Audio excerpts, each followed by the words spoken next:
কর্ম সম্পাদন চুক্তি স্বাক্ষরের পর সরকারি দপ্তরের বছরব্যাপী কাজের পর্যালোচনা ও ভবিষ্যৎ পরিকল্পনা ও ভবিষ্যৎ কর্মপরিকল্পনা কেমন হবে তা নির্ধারণ করতে করা হয় বার্ষিক কর্মসম্পাদন চুক্তি বা এপিএ।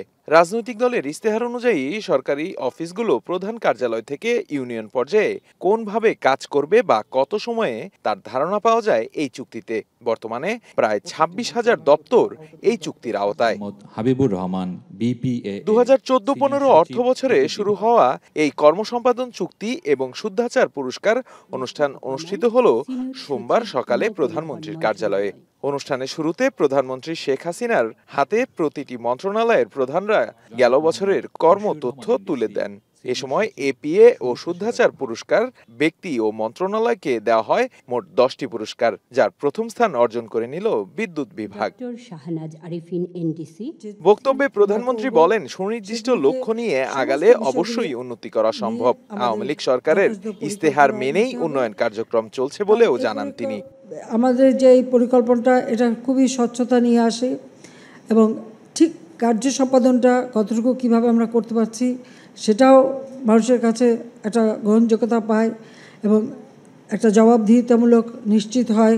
সেই দিকে লক্ষ্য রেখে আমি মনে করি যে সুশাসন প্রতিষ্ঠায় এটা যুগান্তকারী একটা দৃষ্টান্ত স্থাপন করেছে।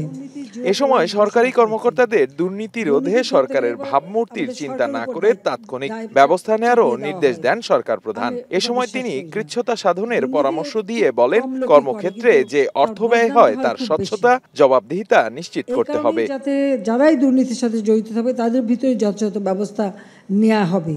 ওই সরকারি কি বদনাম হবে না হবে সেটা আমি কেয়ার করি না, কিন্তু আমি সমাজটাকে আরও শুদ্ধ করে দেশের মানুষের কল্যাণে কাজ করার সুযোগ যাতে সৃষ্টি হয় সেই ব্যবস্থাটাই নিতে চাই। আমাদের কৃচ্ছ্রতা সাধন করা ছাড়া কোনো উপায় নেই। কোনো অপজয় যেন কোনো মতে না হয় সেদিকে যেন লক্ষ্য রাখা, দুর্নীতি যেন না হয় সেদিকে নজরদারি বাড়ানো।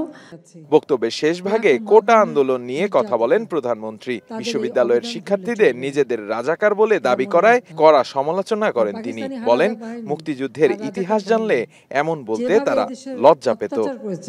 আমার খুব দুঃখ লাগে কালকে যখন শুনি রোকেয়া হলে ছাত্রীরাও বলে তারা রাজাকার।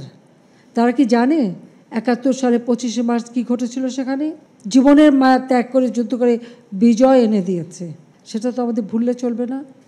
আমাদের সেই শিক্ষা নিয়ে এগিয়ে যেতে হবে, মুক্তিযুদ্ধের চেতনা নিয়ে।